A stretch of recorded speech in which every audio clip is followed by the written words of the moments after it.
Hey guys, just wanted to show you a quick video on a product that I decided to buy for my 21 Road Glide. And if you're like me, I'm a little disappointed in the way Harley-Davidson styled most of their new touring bikes as far as the taillights are concerned. They went from the traditional brake light with a light bar for turn signals, and they really minimalized it into what is a mini light bar with, and that looks good. But the mini light bar has the two round lights, which basically serve as your running lights, your brake lights, and your turn signals with a red lens. Okay, so like I mentioned, here's the new styling on the Harley-Davidson's touring models. This one is the 21 Road Glide, and it's the base model. Some of the other trim levels, like the Limited, will have the rectangular tail light like the old style was, but these now are nothing but a light bar with your little lights on either side, which work as your running lights, your brake lights, and your turn signals. So I'm not the biggest fan of that styling, but it is what it is. So what I've done was I purchased, it's by Custom Dynamics. It's the ProBeam LED add-on mini taillight, and it's a pretty nice little product. It's all pre-made with the bracket.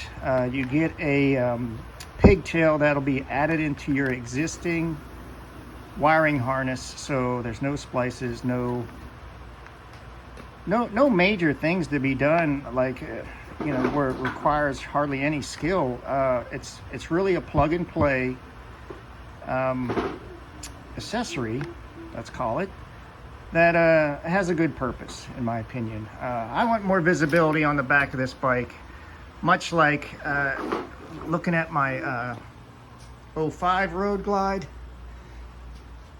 or I'm sorry, the 05 Electra Glide.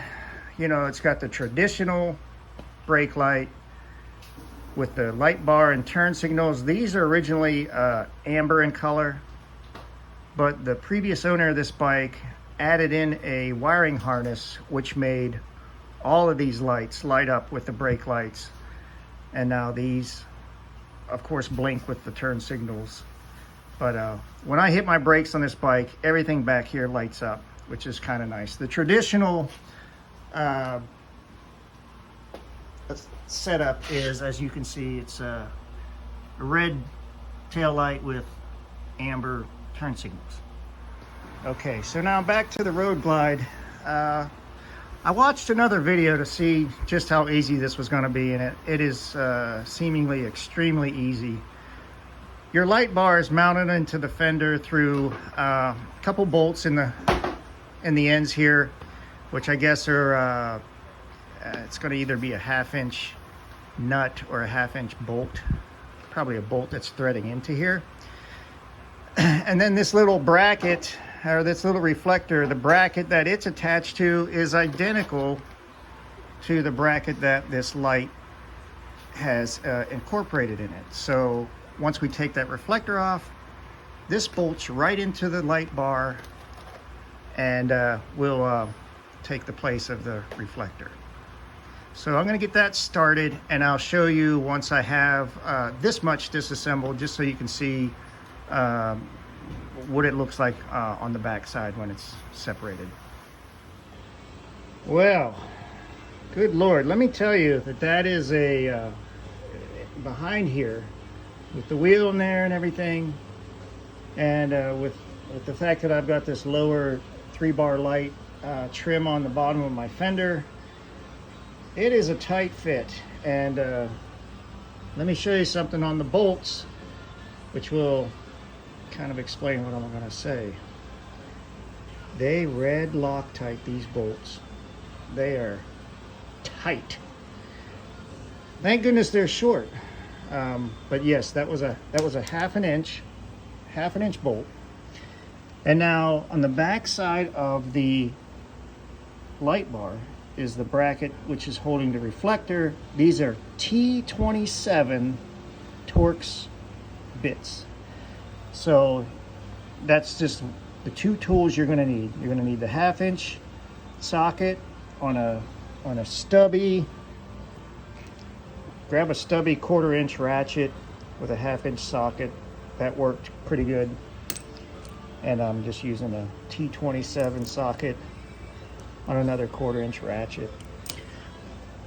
So this is a basically a big rubber plug slash grommet that holds the wiring harness once it's pushed through the fender. So I'm just going to pop this off. I'll do it here in a minute when I got both hands. I'll attach the light onto here, reposition the grommet in the hole, bolt it all back on, and then I'll show you the operation of the light. Finished product installed. Ignition isn't on, so it's not lighting up as a running light yet. But that's it. A side view. Looks good. I like it. A lot better than that silly little reflector. So I'll show you the lights now. So after I got the light installed and the light bar bolted back into the fender, I came back around to the left side of the fender to pick the best routing for the wiring harness. And this is probably one of the most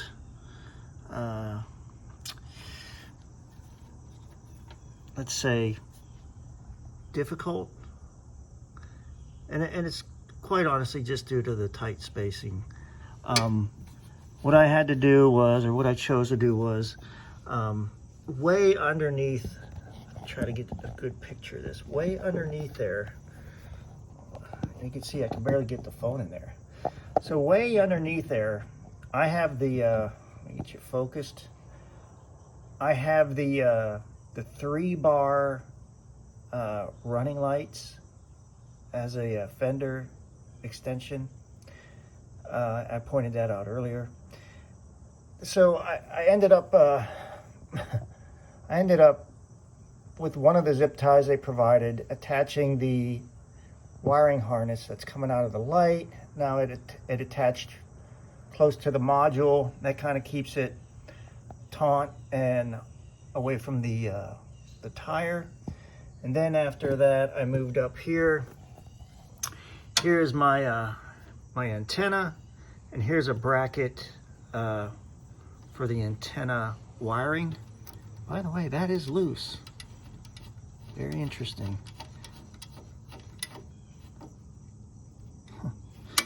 I had to pull the grommet off here to get the head of the connector through here, and then I reinstalled the grommet. But so the wiring harness came through there, which was a good solid place to install it. And then from there, I just followed it along the bottom of the fender with all the other existing wiring harnesses, and used all the zip ties that they provided to make it nice and secure. Going back around, then I fished it down through here, and you're kind of working blindly underneath there until you realize where it needs to go. So up on top of the bike, underneath the seat, here's the existing harness that was for the lights in the back. This piece here and this piece here, which right here is the supplied pigtail harness adapter, and right here I used mechanical fingers, pushed it down through here, and was able to get it to come right out underneath where the wiring harness had followed the fender and went to the front. So with the mechanical fingers, I just ran it down through here, was able to pull this plug here straight up out of there, and it just it all kind of, you know, lined up perfectly, because this is where the connection, you know, is for the stock harness.